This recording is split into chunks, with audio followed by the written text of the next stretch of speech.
This is Amelia from Amelia Voice, and today I'll tell you a story that will make your heart ache and your soul burn for justice.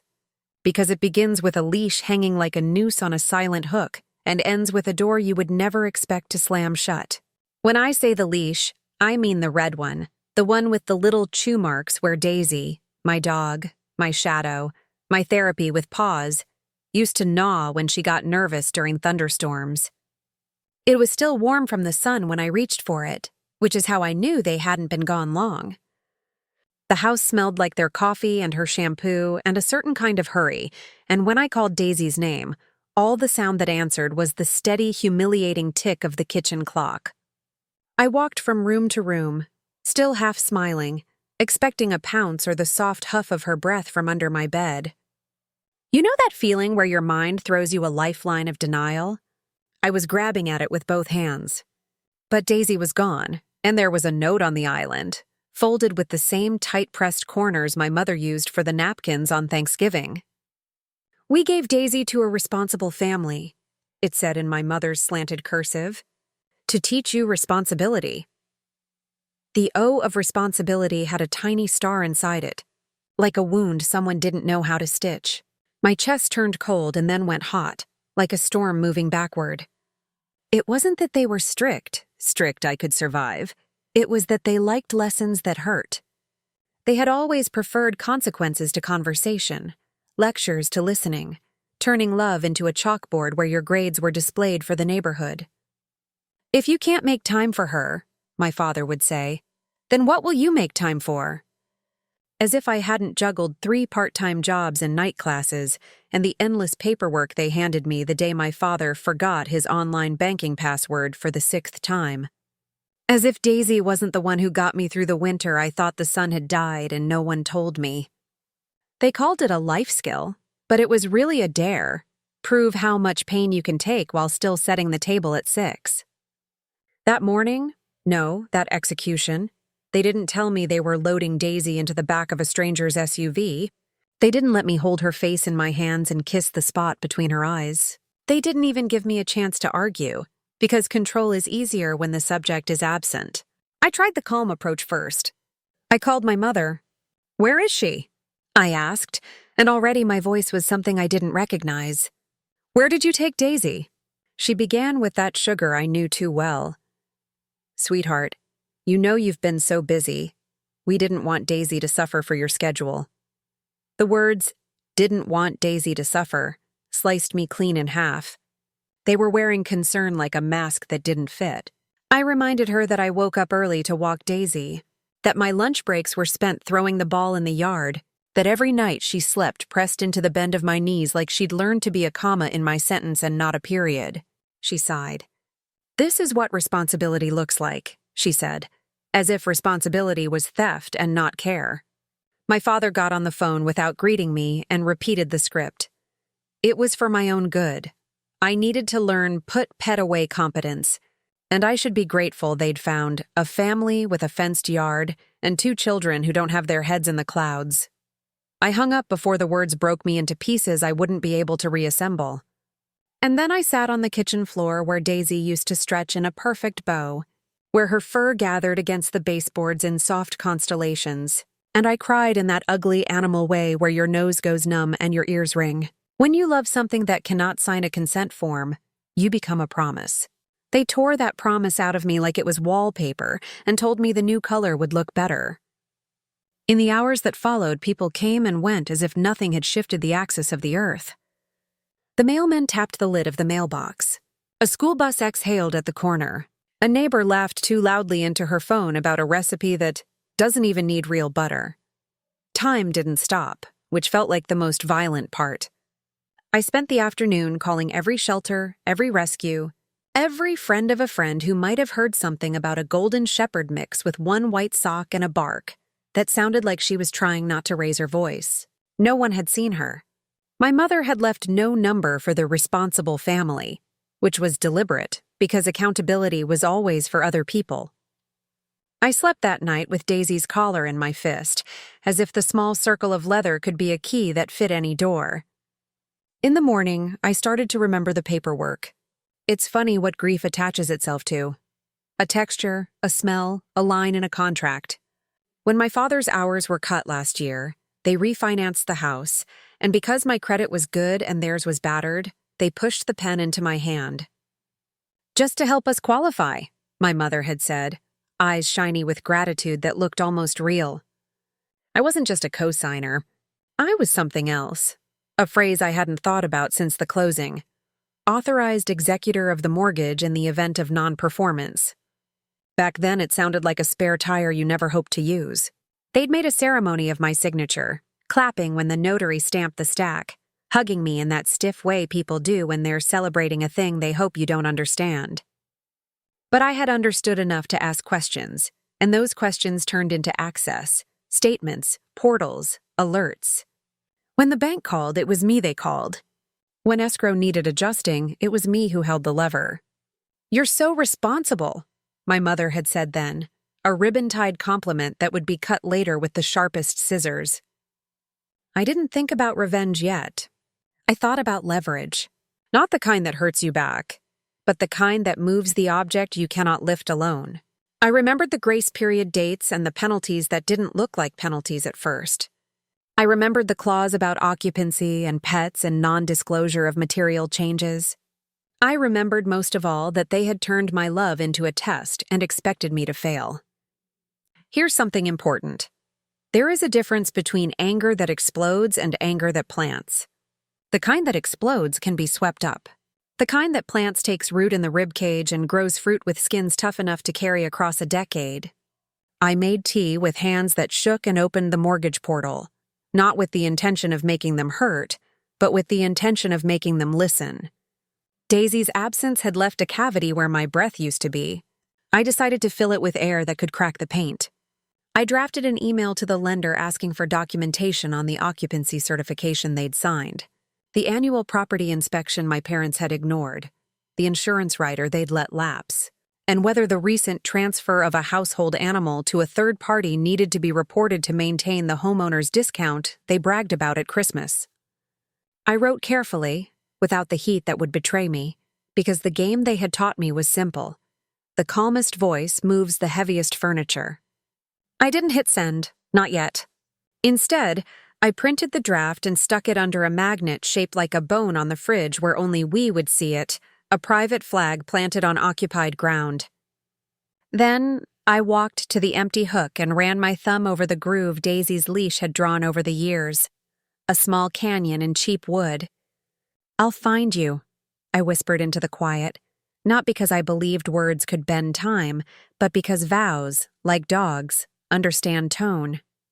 And somewhere behind the rush of my blood, I heard the beginning of something that felt like justice rehearsing its lines.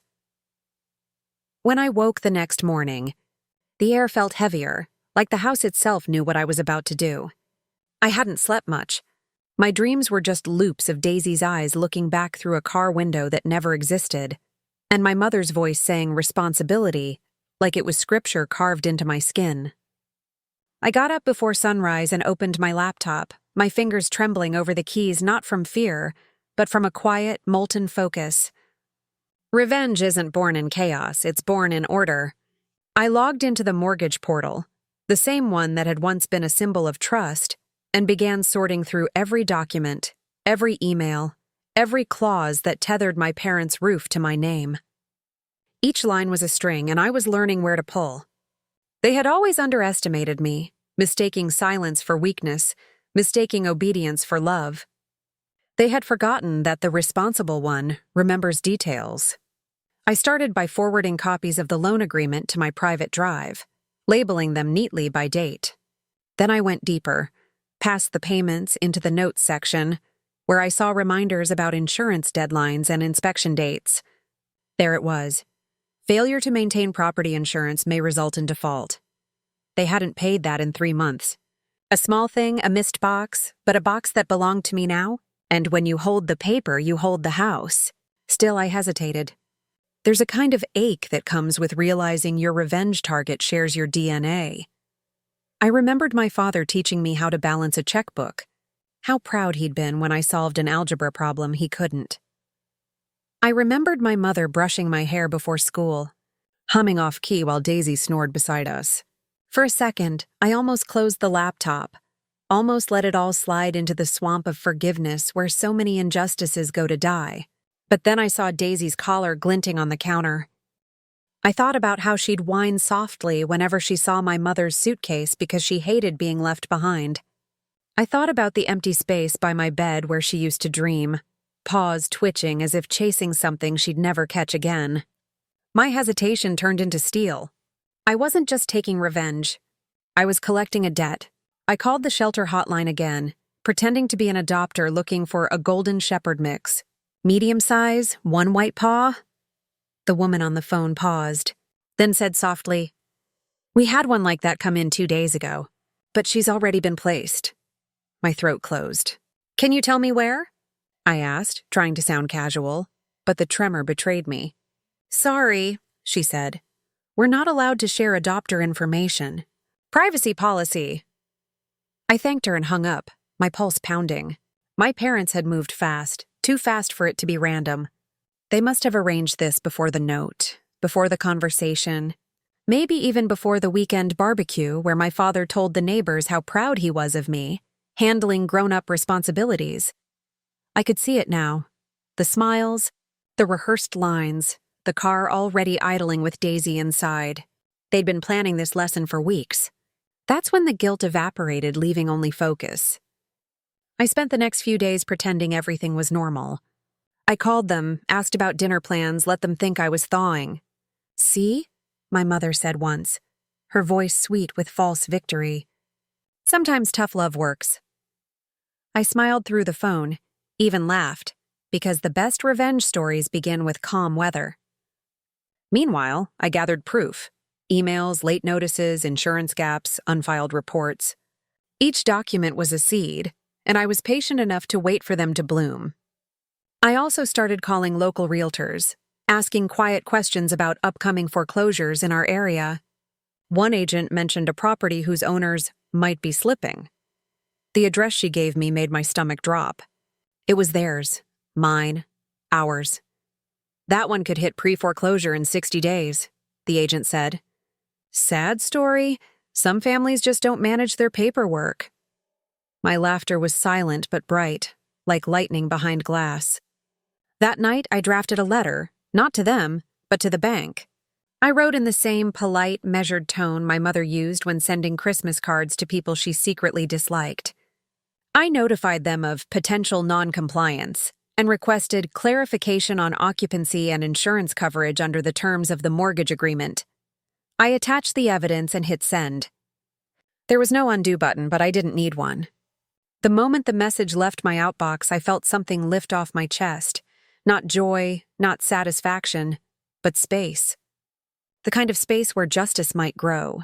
2 days later, my father called. His voice was clipped, businesslike. "Did you contact the lender?" he asked. "They called us." I let a heartbeat pass before answering. "I did," I said softly. "You told me to be responsible." The silence that followed was so sharp it could cut marble.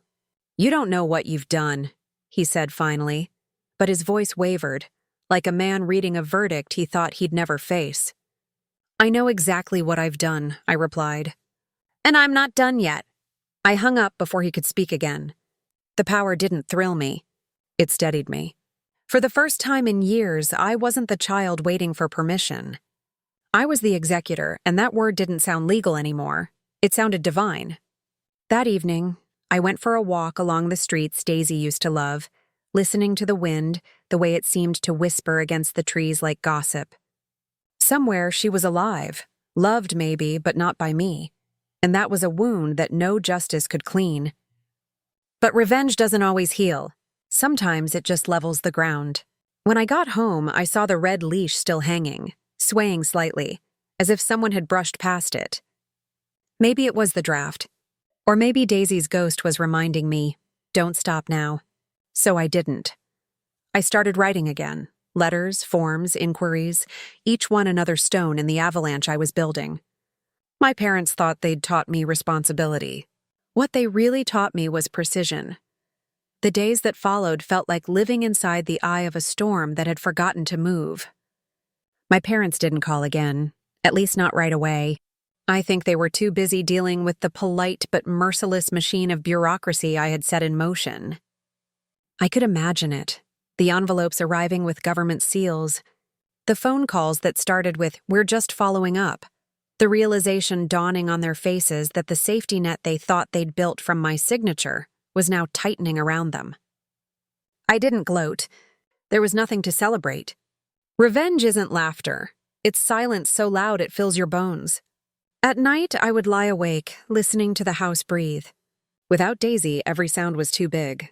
I missed the rhythm of her claws on the tile, the sigh she gave before curling up beside me, the little sneeze that came whenever she got excited. Some nights I'd dream that she was outside my door, scratching to be let in, and I'd wake up with my hand already reaching for the handle. But the hallway was always empty, the kind of empty that echoes. On the third morning after the letter went out, a black SUV parked outside the house. 2 men in suits stepped out, holding clipboards and quiet authority. I didn't have to look closely to know. They were inspectors. My mother opened the door, still in her robe, and I watched from the upstairs window as her smile cracked when they introduced themselves. She gestured nervously, called for my father, who came out with his usual bluster, handshakes, jokes, the kind of charm that only works when the other person hasn't seen your bills. But the inspectors weren't there for conversation. They were there for verification. I stayed out of sight, watching like a ghost that finally got to see its killers squirm. They walked through the house, took notes, asked about documents, insurance, occupancy. When they left, my parents stood on the porch in silence, the air between them thick with the realization that their house was no longer just theirs. That night, my father called again. His voice was smaller this time, frayed around the edges.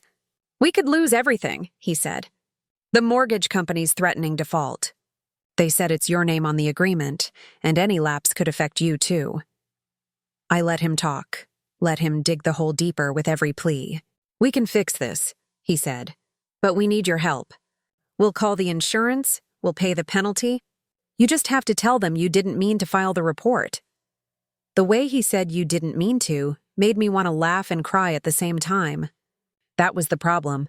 They always thought my pain was an accident. "You taught me something," I said quietly. "That responsibility means facing consequences." There was a pause so long I could hear the clock ticking in their kitchen across the phone line. "Amelia," he whispered, like saying my name could still summon the obedient daughter. "Please." I almost gave in. Almost. But then I thought of Daisy again. How scared she must have been in the car. How her eyes searched for me while someone else closed the door. I thought about the note on the counter, the neat handwriting that told me love was conditional. "I'll think about it," I said and hung up. The next day, I called every shelter again, not to ask, but to plead. I left messages, sent emails, offered donations. Finally, on the 4th try, someone called back, a young man named Eli from a rescue across town. "We had a dog that fits your description," he said. "Golden Shepherd mix, female, 1 white paw. She was transferred to a foster home about a week ago." My heart slammed against my ribs. "Do you have the contact information for the foster?" He hesitated. "Normally, we can't share that, but—" "You said your parents gave her up?" I swallowed. "Yes, without my consent." There was a long pause. "That's messed up," he muttered. "Tell you what, I can't give you their name, but I can tell them to reach out to you. If they're willing." "Please," I whispered. "Tell them her name is Daisy and she's mine." For 2 days, I checked my phone every 5 minutes. Every buzz made my heart leap. On the 3rd night, just as I was about to give up, a message appeared from an unknown number. "Hi, this is Jenna. I'm fostering a dog named Daisy. Eli said you might want to talk." My fingers trembled as I typed back. "Yes, please. Can I see her?" She replied quickly. "Of course. She's safe. Let's meet tomorrow at the park on Elm Street around 3? I stared at the message for a full minute before replying. "I'll be there." That night, I didn't sleep at all. I sat in the dark, listening to the hum of the refrigerator, the creak of the floorboards, imagining the feel of Daisy's fur, the weight of her against me. I didn't think about my parents, or the house, or the slow implosion happening behind their curtains. All I could think about was the moment Daisy would see me and recognize me, and the sound she'd make. The whine that breaks into a bark that breaks into pure joy. The next day, the sun was bright but cold, the kind of day where everything feels sharper.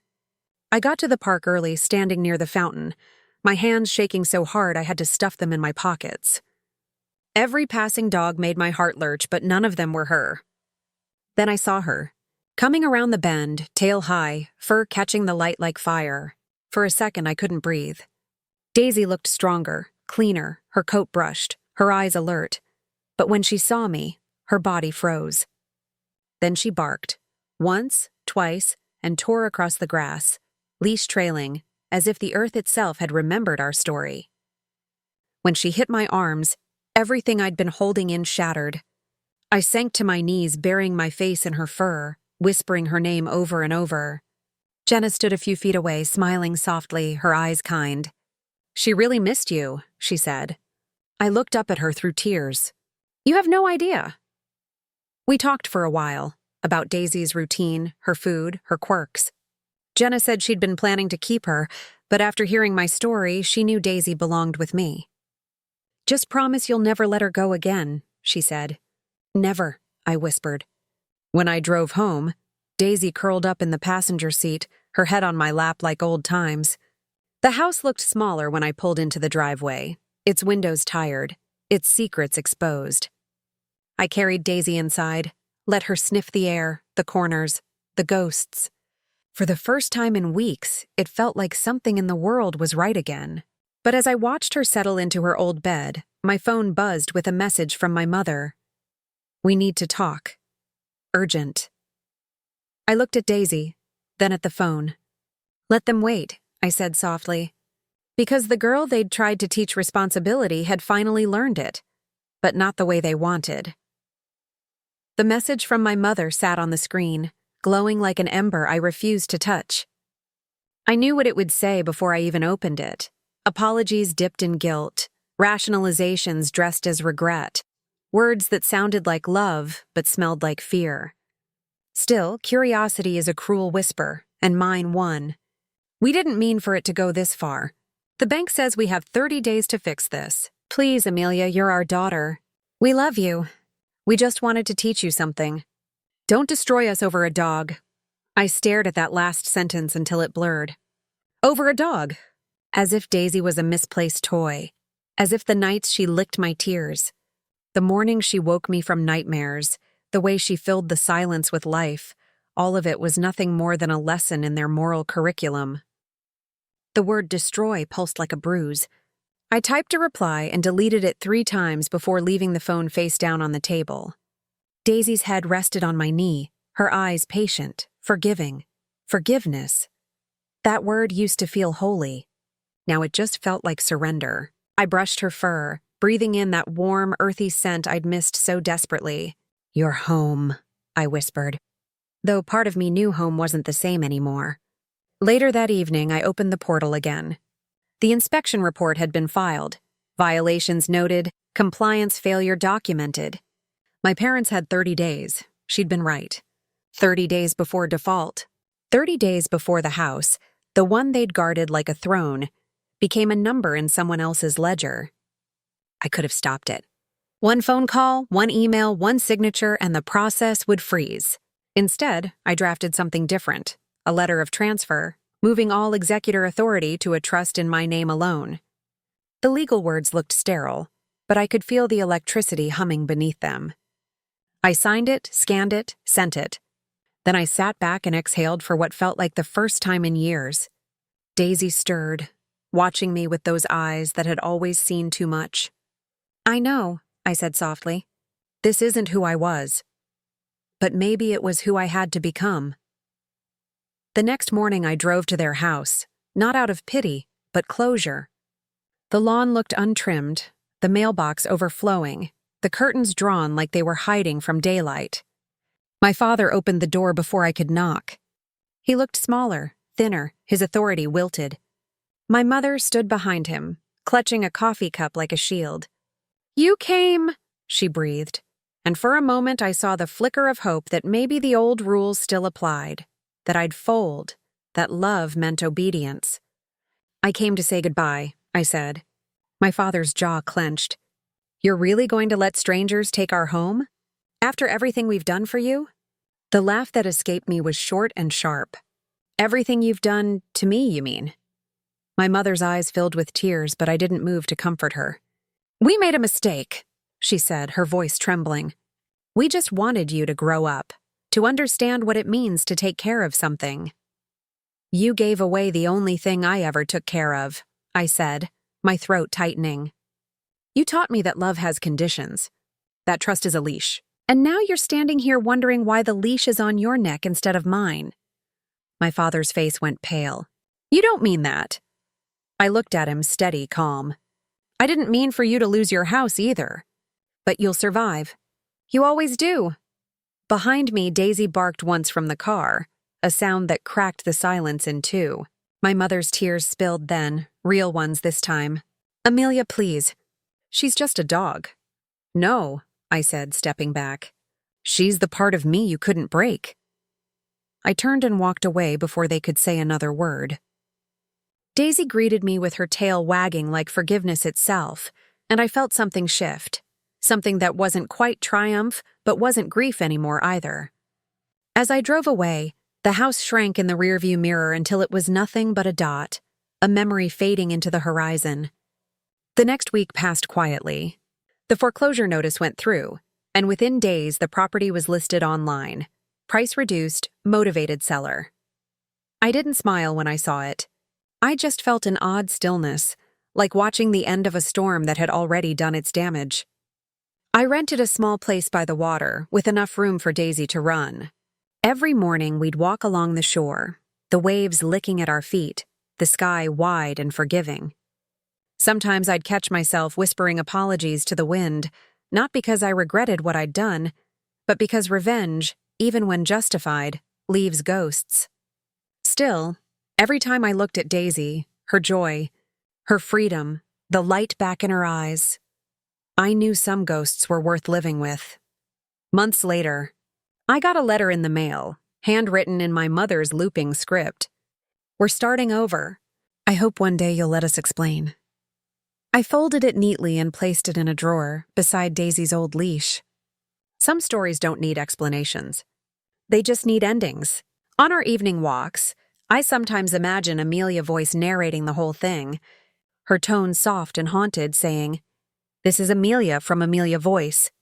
And that was the story of a girl who learned that sometimes responsibility isn't about keeping what you love, it's about knowing when to take back what was stolen. The camera would fade on the image of Daisy running through golden light, her fur a banner of survival, her joy the only justice that mattered. And somewhere off screen, a voice, mine, would whisper to whoever's listening, "Don't teach lessons you're not ready to learn."